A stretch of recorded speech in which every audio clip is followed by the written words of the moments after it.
Hello guys, welcome to SN Infra. ఈరోజు మీ ముందుకు ఒక ఫుల్లీ ఫర్నిష్డ్ 3 BHK ఫ్లాట్ తీసుకొచ్చేసానండి. దీని సైజ్ వచ్చేసి 1750 SFT అండి.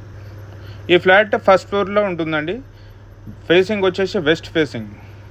ఇది స్టాండ్ అలోన్ అపార్ట్మెంట్ అండి. UDS వచ్చేసి 55 to 60 అప్రాక్సిమేట్లీ ఉంటుందండి. ఈ అపార్ట్మెంట్కి OC కూడా రిసీవ్డ్ అండి ఇప్పుడు ప్రెజెంట్. దీని ప్రైస్ వచ్చేసి 6500 కోట్ చేస్తున్నారండి బిల్డర్. కొంచెం slightly negotiable and 4 lakhs for amenities, fixed for amenities అండి ఇది. ఈ ఫర్నిచర్ మ్యాటర్కి వస్తే అండి, ఫర్నిచర్ మాత్రం చాలా నీట్ ఫినిషింగ్ అండి. ఇది వుడ్ కూడా చాలా ప్రీమియం వుడ్ వాడారండి దీంట్లో. అండ్ దీని ఛార్జ్ వచ్చేసి 10 lakhs అండి. దీంట్లో మనకి wardrobes, kitchen, modular kitchen, so and hall fittings, beds and కాట్స్తో కూడా ఉందండి దీనికి. సో మై డియర్ క్లయింట్స్, మీకు మరిన్ని డీటెయిల్స్ కోసం స్క్రీన్ మీద కనిపిస్తున్న నెంబర్కి కాల్ చేయండి. Thank you so much. SN Infra by SMK. Wood work మాత్రం క్రేజీ అంటే క్రేజీ.